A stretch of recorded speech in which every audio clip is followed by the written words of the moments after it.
There's still a strange heaviness in the air. John Cena has stepped down for real, and WWE will never be the same. Wrestling will never be the same. Not just because a legend is retiring, but because, for many of us, this man didn't just perform in front of us. He grew up with us. He raised some of us. And now the final chapter of his in-ring career is over. We finally see the whole picture. The struggle, the sacrifice, the impact, the greatness. His final match against Gunther beautifully and also painfully encapsulated the man he is. Despite Gunther being in the peak of his powers, despite the business usually has the legend bow out with the shoulders on mat, there was some hope, even though very tiny bit. That it may be different this time, because it is John Cena, the GOAT, not just any other legend, with due respect.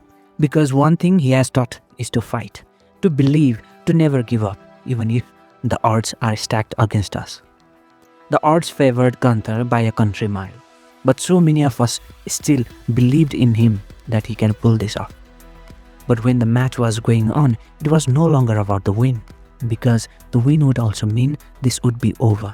When the reality sunk in, I wanted a match to just go on and on, so that this would never end. And I think I am not the only one.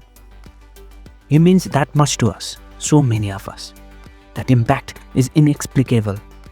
It is something on whole another level. Then Gunther kept going back to sleeper hold. The belief was shaking. The end felt nearer than ever that he would go to sleep for good. But John kept fighting, like he always does. He kept fighting. And then he gave that smile, and I knew that moment. We knew that moment that it was over. But not in the way I expected. He tapped out. I thought maybe he would collapse, fade out, go senseless, but would never tap out. Because he never does. He never gives up. Never. And he did. And I feel gutted. Many are calling it beautiful and poetic, but I won't agree with it. He should have never given up. Never tapped out, and I would go out on a limb saying that. Completely fine with him losing the match and passing the torch to Gunther. That's how business has worked. But the fact that he tapped out goes against the words he lived by, and the character John Cena should have died by the same. Millions of fans, especially kids, have idolized him, taken inspiration from him that he fight it out even in the toughest of circumstances. Never Give Up by John Cena transcended wrestling, and one of the reasons why he is arguably the most influential wrestler ever. So, it should have remained the same in my opinion. Having said that, it is highly likely that him tapping out was his call, because in wrestling terms, not tapping out for decades was one of the biggest assets he had built over time, and someone taking that away means that someone stands on that asset, that mountain, making him that much bigger. So, Cena tapping out was more than just a pat on the shoulder. It was him giving Gunther the ball so that he can go run with it. If there ever was doubt who the ultimate villain in the wrestling today is, the way he won against Cena certifies that Gunther is that guy.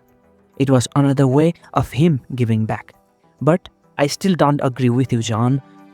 It has surpassed wrestling and sports entertainment, John, and you know it. Yes, tapping out was paying it forward in a way, but Never Give Up was much more than a wrestling gimmick. It gave so many people the courage, willpower, fighting spirit, the belief that they could do it all. They could beat it all, come what may. Sometimes people need that one last push, one little hope, something to cling on to, something to look forward to. And Cena's attitude, his mindset was often that for so many kids, so many adults have fought through the toughest of battles, always find alternative ways to generate heat for Gunther in the same match. The Undertaker's WrestleMania streak was the holy grail in the wrestling world. But unlike the streak, the never give up attitude has meant much more to people and has impacted millions consciously and subconsciously. So it was a mistake in my opinion, and I will stand on it. Cena announced the retirement tour 1 year in advance so that fans all over the world who have adored him, cherished him, could say him goodbye personally, see him one last time and get the closure that they needed on the mic. But he said He made a promise that once he got a step slower, he would step aside so that he could do justice to the time and money of the fans, while also not take a spot of another deserving talent. The past year, he might not have been in his peak, but he still was John freaking Cena. Slightly older, but calmer, wiser, and more cerebral. Is working in more ways than one. WWE might have used the moniker GOAT as the marketing tool, but they themselves have not done that in the past. Telling the term GOAT is not just given, it is earned. And John earned that title the hard way, the long way, John Cena way. Going back to the start, there was nothing fancy about him, not the smoothest, not the fastest, not the most athletic. He didn't have a deep arsenal of moves. Early on, people genuinely believed he couldn't wrestle. Crowds chanted it to his face. And he still showed up. He tells the story of leaning on his peers even at the peak of his fame. To get better, to learn new moves so that the story could be better, so that they could look good in the ring. That's not ego, that's humility disguised as strength. That's greatness disguised as simplicity. And in those early days, when crowds refused to care, WWE nearly cut him loose. He could have played safe. He could have faded out quietly. Instead, he chose authenticity, even if the character he created was louder, wilder, further from who he really was. He adjusted without selling his soul. He pivoted without losing his core. That's what set him apart. He adapted, he grew, he got better and bigger, but always rooted, always authentic, always him. Soon, he became the guy, the franchisee, the face of the company. And yes, that seat at the very top. It's a lonely seat. It's a lonely chair, a haunted chair, where everyone wants your spot, your moment, your downfall. But he was different. He lifted everybody. He lended ears when he didn't have to. He offered help when not many expected him to. He collaborated with everyone. He led by example. And while some call his loyalty corporate, he showed something rare: gratitude. He batted every inning for the company that once nearly fired him. He didn't agree with everything they did, but he didn't run from the place that gave him a shot, the lottery ticket he likes to say. He wasn't chasing trends. He wasn't bending with the winds. He rode the waves, the highs and the lows. Loyalty is loudest when it's inconvenient, and John Cena is the embodiment of loyalty. There was a time when he was loved and hated in equal measure. The most polarizing man in wrestling. Kids adored him. Many adults booed him. Some wanted him to fail. Some wanted him to turn heel. Some were sick of him winning. And through all that noise, he stayed the course. He didn't give into that white noise. He gave them what the story needed. Actually, one can make a case that he is one of the best heels ever. What is heel? Someone crowd hates, boos, wants him to lose because he never gives them what they want. For one section, he was that guy. And the same section would cheer for him if he turned heel. So at one time, one can argue he was the biggest heel in the business while also being the biggest babyface. Heel or face, he controlled the room. He owned the storyline, he mastered the crowd. If you think that wasn't intentional, you are underestimating one of the smartest men in the business. He wasn't just good on the mic. For me, he is the greatest to ever pick one up. Being that great in the PG era while being a babyface is no mean feat. He thrived like anyone has ever done in this game. He stayed a babyface in the era of restrictions. He cut promos without cheap shots, without swearing, without vulgarity, without shortcuts. And still, he cooked everyone on the mic. People love to joke he had 5 moves. But look at his catalog. Powerhouses, technicians, high flyers, indie darlings, giants, brawlers, cinematic matches, gimmick matches, big stadium storytelling. He did it all with everyone, and even in his final year at the ripe age of 48, he had some bangers showing why he is the GOAT.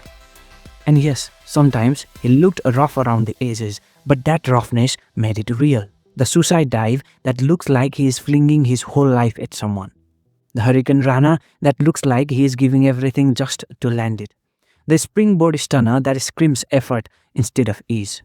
It made the fight believable. It made the struggle matter. It made the story human. But here's the thing that cements him as the GOAT: the impact. Kids battling illnesses chose him to meet, not because he was strong, but because he made them feel strong. He made them believe in themselves. Hustle, loyalty, respect wasn't just a tagline. Never give up wasn't just a catchphrase. These were the things he lived publicly so millions could live them privately. In a promo against Randy Orton earlier this year, he addressed the crowd and said, "I haven't had kids because I was busy raising yours." It may sound like just another line. It wasn't. It was the truth. He raised a generation, maybe more than one. And now he has stepped away. The man who carried the company on his shoulders, who carried the matches, who carried storylines, who carried fans, has finally put the weight down. It hurts. But there's gratitude in the pain. We got to witness a career that only happens once. We got to see a flawed man do extraordinary things. We got to watch a wrestler become a leader, and a leader become a legend, and a legend become the GOAT. You listen his peers talk about him. The fans getting emotional throughout all this. The media covering it the way they have. People, institutions from all background, all fields talking about him, paying tribute to him. Some of the best athletes across sports have called time on their career over the years, but the reception, love, attention, affection and gratitude he has received recently, the way it has affected so many people, one can count such people on their fingers. Cena is in that rarefied air. Cena is really the GOAT. John, you talk about making the most of what we are given and earning the sunset. Well, you have done more than what one could ever fathom. You have outdone yourself in an admirable way, in the most beautiful and amazing way. So you have earned the sunset, champ. So here it is. From every kid he inspired, every fan he proved wrong, every critic he outworked, every opponent he lifted, and everyone who grew up with him. Thank you, John, for the lessons, for the loyalty, for the stories, for the fight, for the heart. You were the face of the company, you were the anchor of an era, you were the definition of a leader. And whether people admit it or not, you were and you are the GOAT. Thank you, John Cena. Thank you for everything.